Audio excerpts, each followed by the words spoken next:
So welcome back. हम लोग करते हैं एक्सरसाइज 12.1। ठीक है, प्रॉब्लम 9 करेंगे इस वीडियो में। क्या बोल रहे वो? A wooden article was made by scooping out a hemisphere from each end of a solid cylinder. तो सॉलिड सिलेंडर है, ठीक है, उसके हर एक एंड में से कुछ मतलब जो आइटम है या तो वुडन मटेरियल है उसको निकाल के क्या बनाया, हेमिस्फीयर बनाया। इधर साइड भी हेमिस्फीयर बनाया, इधर साइड भी हेमिस्फीयर बनाया। ठीक है, if the height of the cylinder that is this is 10 centimetre and it's base radius is 3.5 centimetre. Base radius तो रेडियस बोला है 3.5 सेंटीमीटर है। तो find the total surface area of article. ठीक है, तो आर्टिकल का सरफेस एरिया निकालना है। इजी क्वेश्चन, सब कुछ दे रखा है उन्होंने। तो आर्टिकल का सरफेस एरिया क्या आएगा? एक तो जो ये सिलेंडर है उसका कर्व सरफेस एरिया आएगा, दूसरा ये जो हेमिस्फीयर हमने बनाया अंदर छेद करके उसका आएगा, इधर साइड भी जो हेमिस्फीयर बनाया छेद करके उसका आएगा।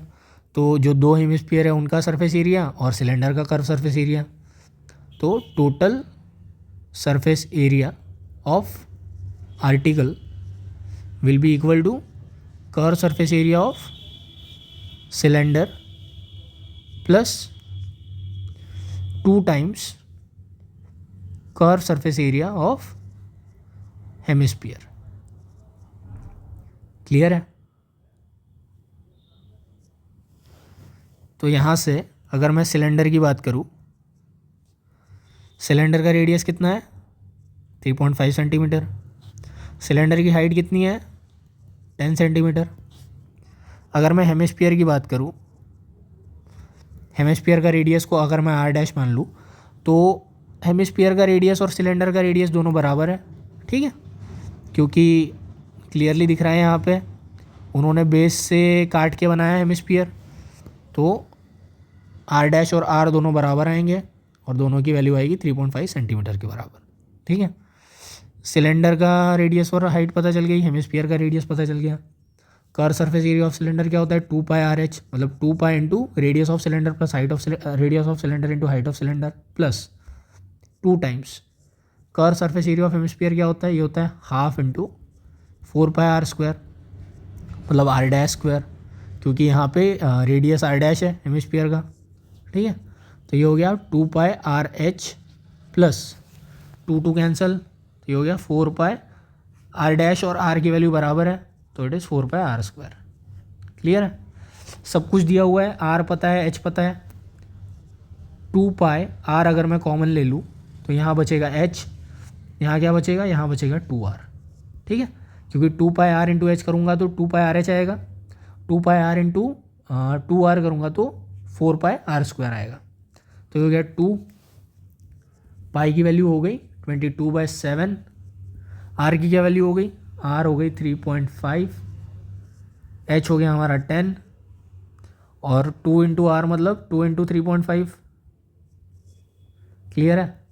तो ये 2 इंटू 22, 7 1 7, 7.5 3.5, बिकॉज 35/7 होता तो क्या आता? 7 1 7, 7 5 35, लेकिन 3.5/7 है तो 0.5 आएगा। ठीक है, तो ये हो गया 0.5, ये हो गया 10 + 7 बिकॉज 3.5 इंटू 2 इज 7। तो ये क्या आ गया आपका? 2 इंटू 22 इंटू 0.5 को लिख सकता हूँ मैं 1/2 इंटू 10 + 7 इज 17। क्लियर है? ये 2 इस 2 से कैंसिल हो गया तो क्या बचा? 22 इंटू 17। तो 22 इंटू 17 क्या हो जाएगा हमारा? 7 2 14, कैरी 1, 7 2 14, 15, तो इट इज़ 0, 2 1 2, 2 1 2, 4 7 3, तो ये हो गया आपका 374। एंड यूनिट क्या है? यूनिट है आपका सेंटीमीटर, तो ये आएगा सेंटीमीटर स्क्वायर। तो ये हो गया आपका total surface area of that article.